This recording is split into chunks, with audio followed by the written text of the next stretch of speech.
You're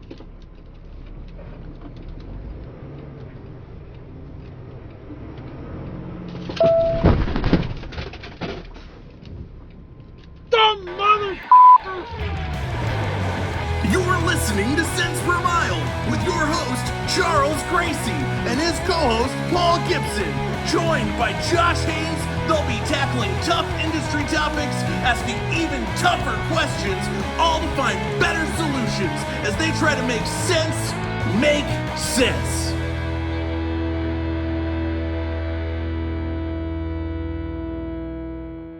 Thanks for tuning in to Cents Per Mile. I'm your host, Charles Gracie. And I'm your co-host, Paul Gibson.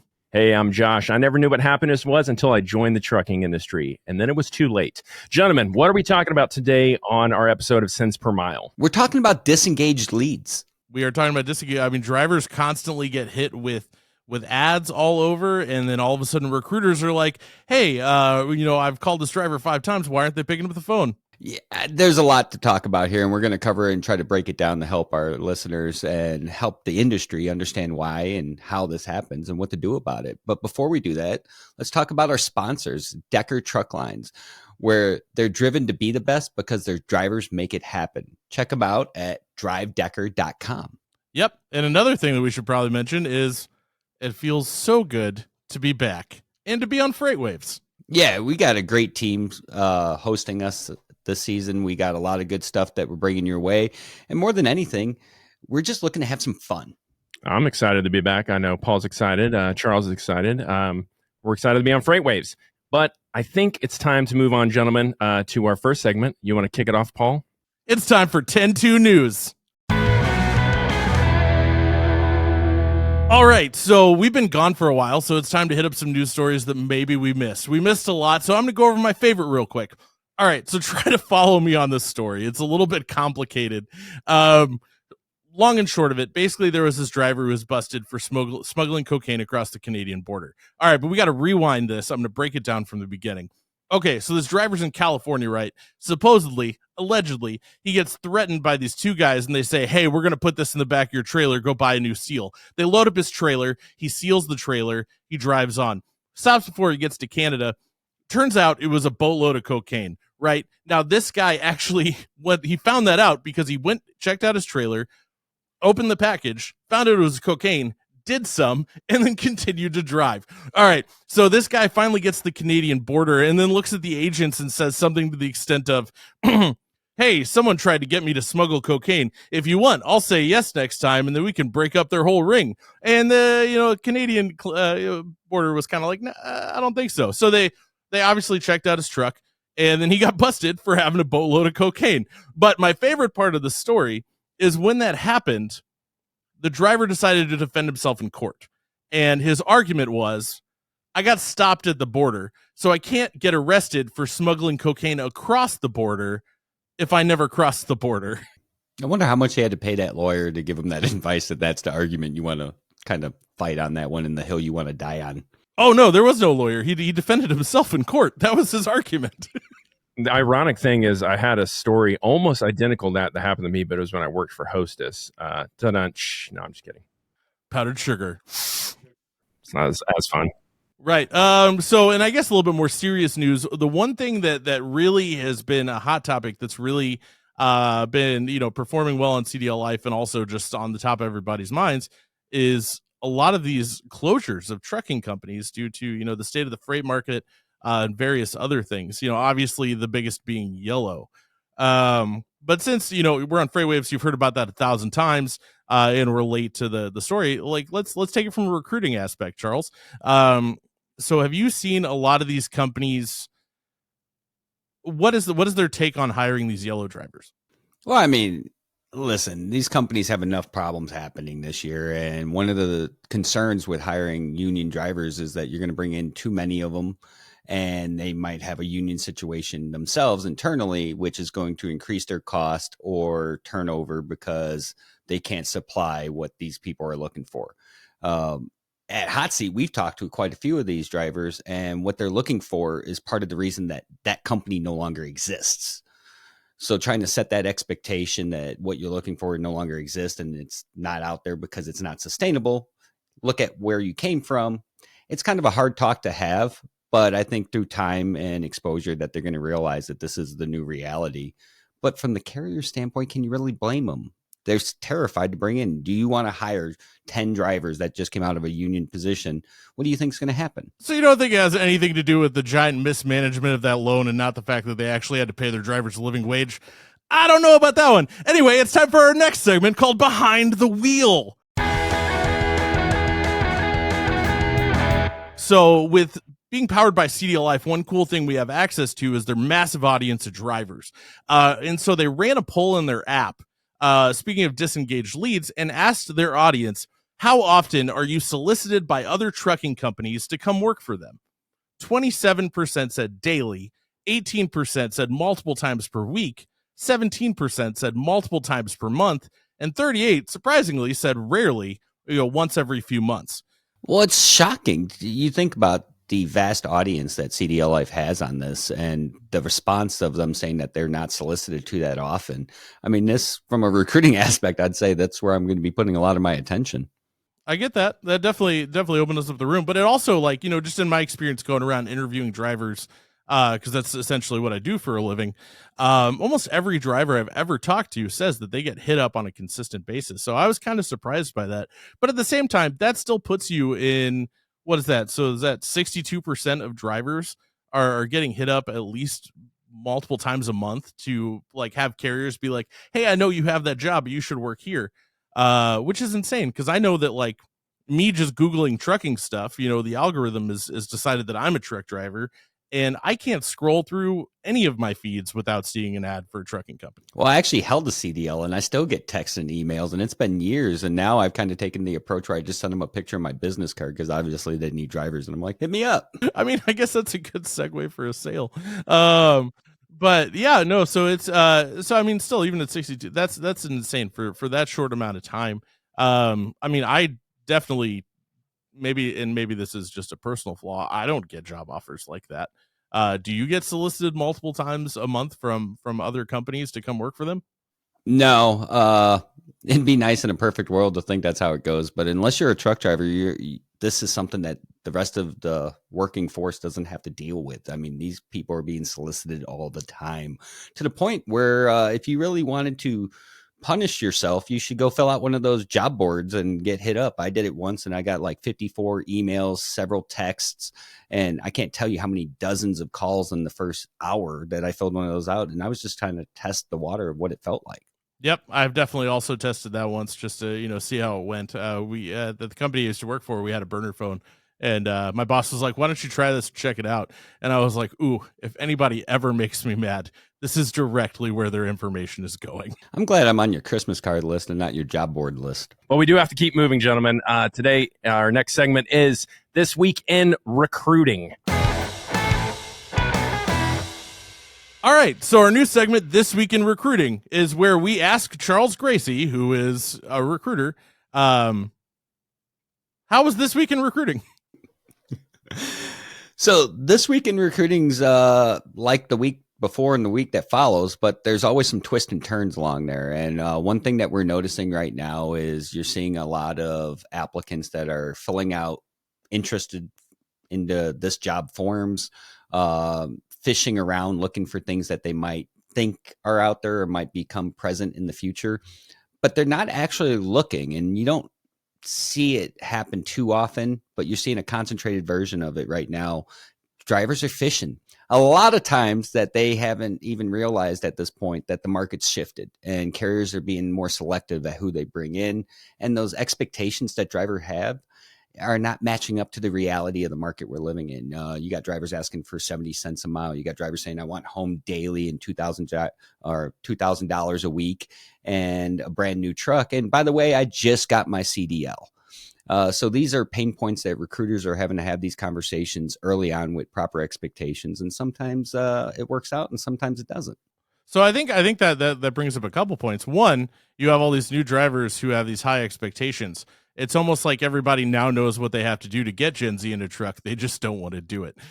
Two, that blows my mind. So okay, just making sure I follow you. I've seen this on LinkedIn a few times, recently discussed. So as a recruiter, companies are getting more picky because right now there's a surplus of drivers looking for jobs versus the jobs available. So if this is just exploding my brain. So if there are more drivers than there are jobs. I know where you're going with this. There is no driver shortage. Who knew? Yeah. So from a recruiting perspective and someone that's been a former driver, I can tell you that there isn't a driver shortage. There is a qualified driver shortage. And a lot of that's being played into by the insurance companies over regulations that they're placing on carriers to lower their premiums. And carriers are having to play ball, but it's knocking a lot of drivers out. And so until we see some of these lesser qualified drivers because of various reasons filter out of the market, you're seeing an oversaturation of drivers. And you're only going to see more as you get near to the holidays because there's going to be more layoffs. You got a couple of things coming down the pipeline with plate renewals, insurance renewals, rate reviews. There's a lot of things that are going to cause layoffs and company closures. So there's going to be a higher concentration of unemployed drivers on the market. So this is only going to multiply. And I'm sorry that my recruiting friends out there are hearing this, but it's true. So, but as somebody who runs like a recruiting company, I would ask you, in a market, because I never had to experience that in my time in recruiting. In this market, do you have any tips on how to navigate a market where, obviously your safety department is going to be more picky. You're gonna be in that situation. Do you have any tips on how to navigate the market to find those better drivers, which are the only ones that are going to be accepted right now? Yeah, I mean, it's all about setting those expectations, having those conversations earlier in the funnel. Is going to behoove you and your applicants. So if you can have those conversations, lay out what you're looking for, connect the dots with what they're looking for, and if you guys can work together moving forward, it's going to benefit both sides. Sometimes having an educational conversation with the driver, like, hey, listen, I can't help you here, but there are companies, don't abandon hope, or there are avenues where you can address this and make yourself employable again.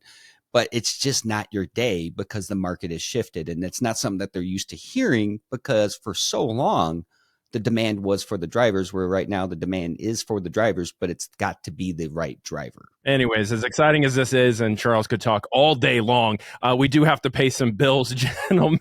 So...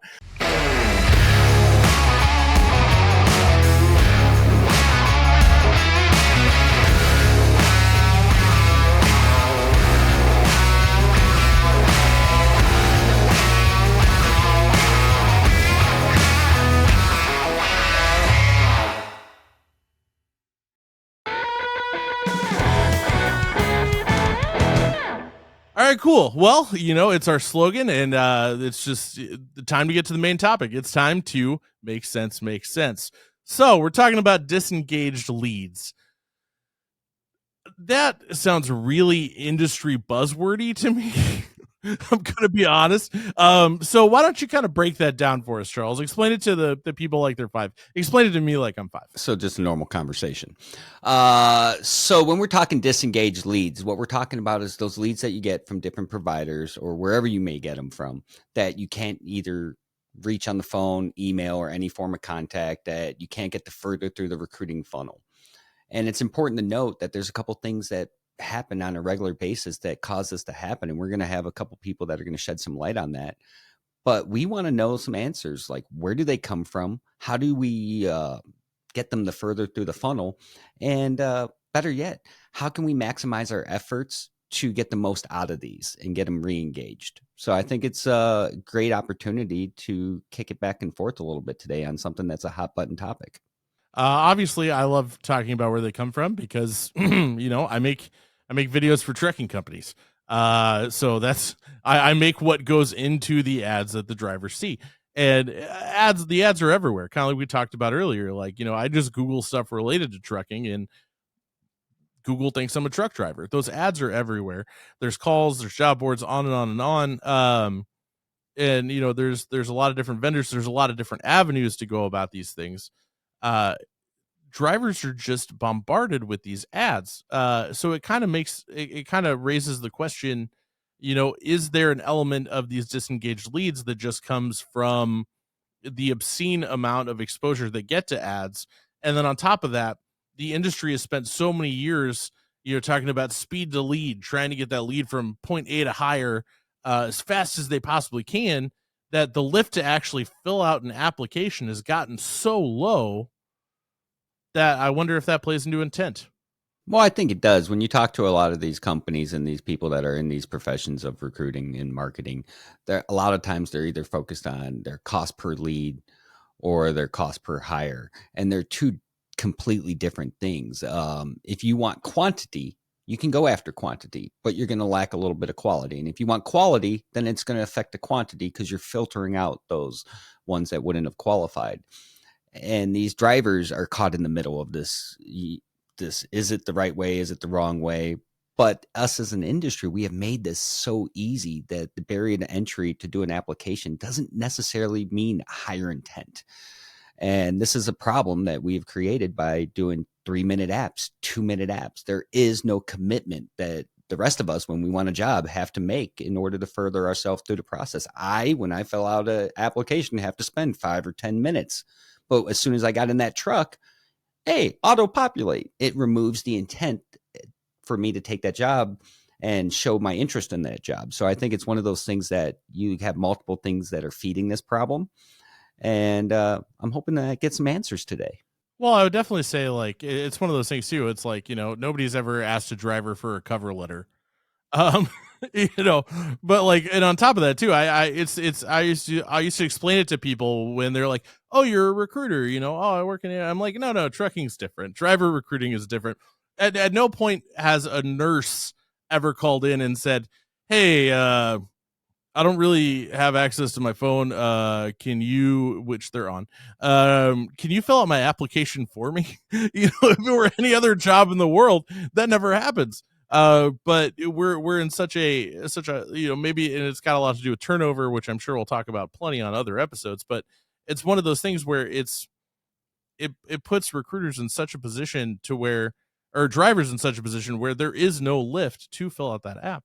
Now to forward that though, on the next level as a recruiter, what do you do to make sure that lead stays engaged? That because there is that low lift, what do you do to increase intent as a recruiter once you have had that conversation with the driver, once you have the app, etc.? Yeah, so it comes down to one of our main focuses in the show is communication, and it's the driving factor between you and building that relationship with the driver or any applicant in any process.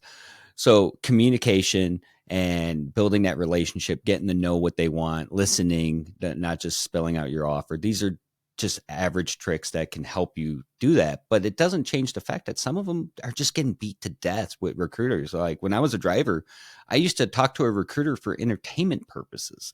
And the entertainment was giving them as hard of a time as I could just for fun because I was behind the wheel and I was stuck in rush hour in Atlanta or something. And I'm just like, they guarantee I'm going to make more. Let's see how this conversation goes. And so some drivers actually find it fun to have those conversations. Some drivers are shopping around and some are actually looking for a legitimate person to answer their concerns and questions so they can choose if this is the right path for them.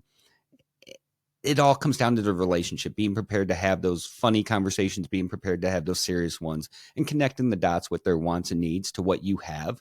And if you can find a way to do that, you're solving a problem. You've immediately brought a value to that relationship. Speaking of finding the right person to answer those questions, today in the passenger seat, we actually have Bobby Thompson from CDLLife to come here and kind of shed his expert opinion on this topic because he's pretty much genius when it comes to actually starting to build those relationships with drivers and get those communications. Yeah, he's not pretty much. He is the guy. I've had plenty of conversations with him. I'm excited to have him share some of the knowledge with our listeners. How are we doing, Bobby? You set the bar high, guys. Thanks for having me. So we're talking about disengaged leads, Bobby, and that's a conversation that I'm sure you have plenty to say about. How did they happen? Where do they come from? And what are people supposed to do with them? Can you kind of go through your experience on this topic? Yeah, so my first question, if you ask about disengaged leads, would be, which ones? I'm a data guy. I have a data background. And we talk to carriers trying to help them find better leads. If they're struggling with certain types of leads, I need to figure out which ones, where they're coming from, and how they ended up in that spot. I got kind of a funny example. We had a carrier a few months ago that was having trouble with the segment of leads that were just the wrong fit, right? And they were all calling in and they wanted local home daily. And the reason is that the name of the trucking company was the name of a local grocery store in a certain area. And so all the drivers in that area were applying for what they thought was a grocery store chain. And so as we dug in, we figured out which ones were disengaged. We removed that geo, which you think normally would hurt campaigns, but it drastically increased the number of hires because now we found drivers that were looking for OTR. Wow. So the name could impact, and just the geolocation of that name that might not even be associated with that particular carrier.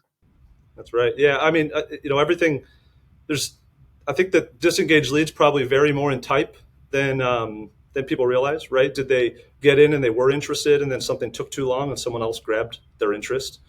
Did they apply to something that they misunderstood, right? It wasn't the right application because, as you guys said, we a lot of people trying to get the shortest time till apply, right? And so then you didn't get a chance to explain them the job, right?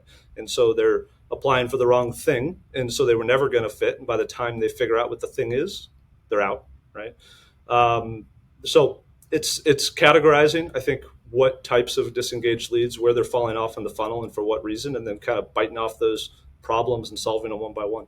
Nice. Well, that explains how they happen. So in your experience, and you probably had countless conversations on this, what's some things a carrier can do to address this and get them to start furthering through the process?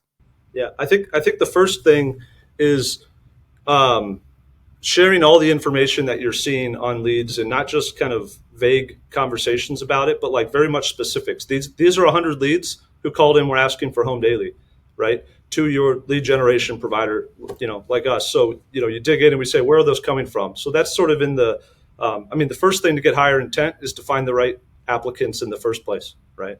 And then the next thing for higher intent is really, you could talk about lifting intent and raising it in the process, but it's also just sustaining it. Drivers have sort of, fleeting attentions on these things because they're advertised to so much. And Paul shared the data earlier on the number of people the frequency of solicitations, but that doesn't really, I think, account for the frequency of advertisements, right?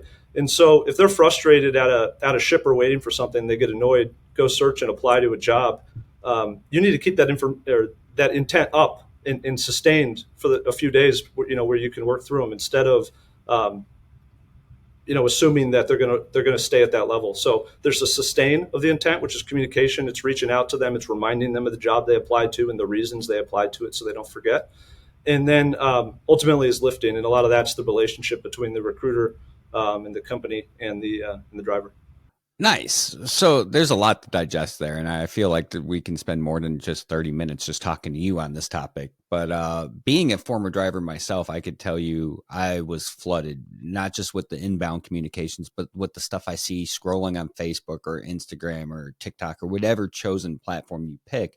Once those platforms I've identified you're a driver, you're just completely battered and beaten with ads. So what's some of the tips or tricks that a carrier can use to avoid disengaged leads? Be different, right? Make them remember you, right? So we hear it from time to time. Carriers say, hey, these people applied and they don't remember applying, right? It doesn't mean they didn't do it. Like, we have the data. They logged on, they clicked, filled out the information and applied.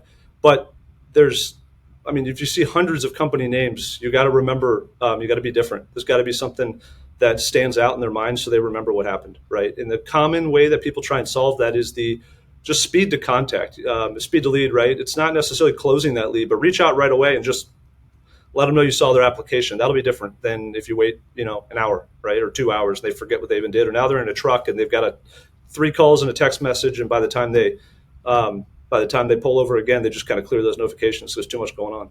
Speaking of companies, trying to stick out by having ads that are a little bit different, it is time for an ad. Let me know if you recognize this guy. Hi, everybody. Welcome to orientation.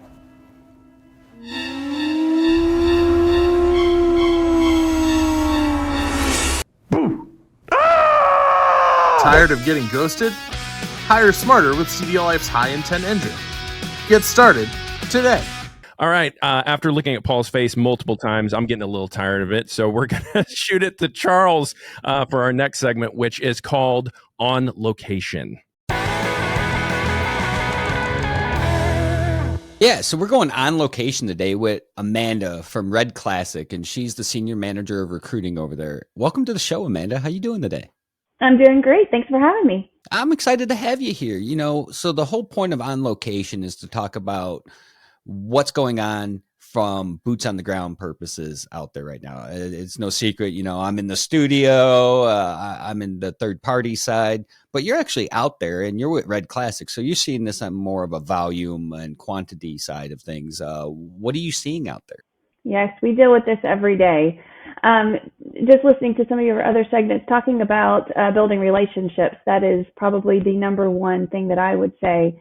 Something else that I think that kind of contributes to some of this problem is something that we've probably done to ourselves, and that's the perception that the drivers have of the recruiting team as a whole. A lot of times, they don't want to talk to us. They feel like they already know what the conversation is going to be. We're already going to lie to them. And so I think that we as a recruiting team can really work on that perception. And that's going to be building transparency with the drivers, always being honest with them and upfront. And like I said, making those connections and building those relationships, I think is the best thing that we as a carrier can do when it comes to this disengaged problem. You guys over at Red Classic, how many drivers a month are you guys bringing in?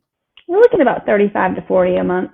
Okay, so to get 35 or 40, it's a numbers game. You have to have a good amount of marketing that feeds that pool in order to get those applications, have those conversations. So what's one of the ways that you guys are using to stand out and separate yourself from the rest of the pack? Well, we're definitely paying attention to our brand management. What is our reputation out there? That's something that we're going to do better in going into 2024. But what is people saying about us? What does our brand look like? We're really engaged with our advertising strategy, knowing that there's multiple touch points that need to happen, whether that be a hard sell or a soft sell to the drivers. You don't want to constantly be hard selling to a driver, or the only time that they see your ad is you asking them to take action on something. It's really making sure that they have those different touch points, and you are creating a kind of well-rounded brand strategy for that. Your recruiting team in this market's not the easiest of markets, and we're getting near the holiday season, which makes it always a pain point for recruiting.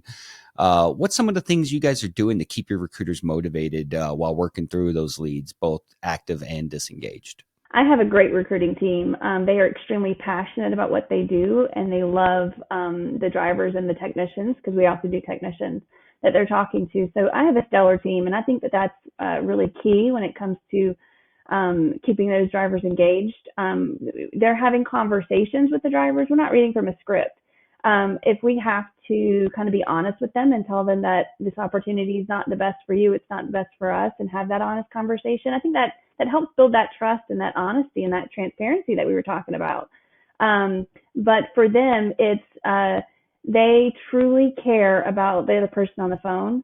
And there's hour conversations sometimes with some of our recruiters that are just kind of talking through medical issues or family issues or kind of whatever. Like, they really get into it, and they know that the recruiters are there to support them. And so that relationship building is what I would think it would be the number one thing that we do, is take time to talk to them and let them know that we truly care about getting them on with us as a great teammate. But if it's not the best, then we're honest and we kind of have those conversations too. Awesome. Well, hey, if someone wanted to reach out to you guys, how would they get a hold of you? You can check us out at redcrewcareers.com. Awesome. Well, thanks for coming on the show. Thanks for having me. So the thing I've learned from today, guys, is build relationships with drivers unless you want to piss someone off in a relationship, and then you just put them in the a bunch of ads or the calls. Well, I was gonna say I don't think anyone's gonna take me up on it, but I was thinking a good friendly wager is, we always say the show's all about communication, and that's the running theme of the show. But now that we're even one episode in, I would almost bet that the theme for season 2 is actually relationships. Yeah, well, I think one feeds the other. In order to have a relationship, you have to have communication, or at least that's what my wife's told me, and I've lasted 13 years, so... That was a very, very sneaky way to say you refuse to put money on this. I get that. It's reasonable. But all right. Well, I think that was our first episode. It's great to be back, and I can't wait to do this again next week. Awesome. Well, thanks for tuning in to Cents Per Mile. I'm your host, Charles Gracie. And I'm your co-host, Paul Gibson.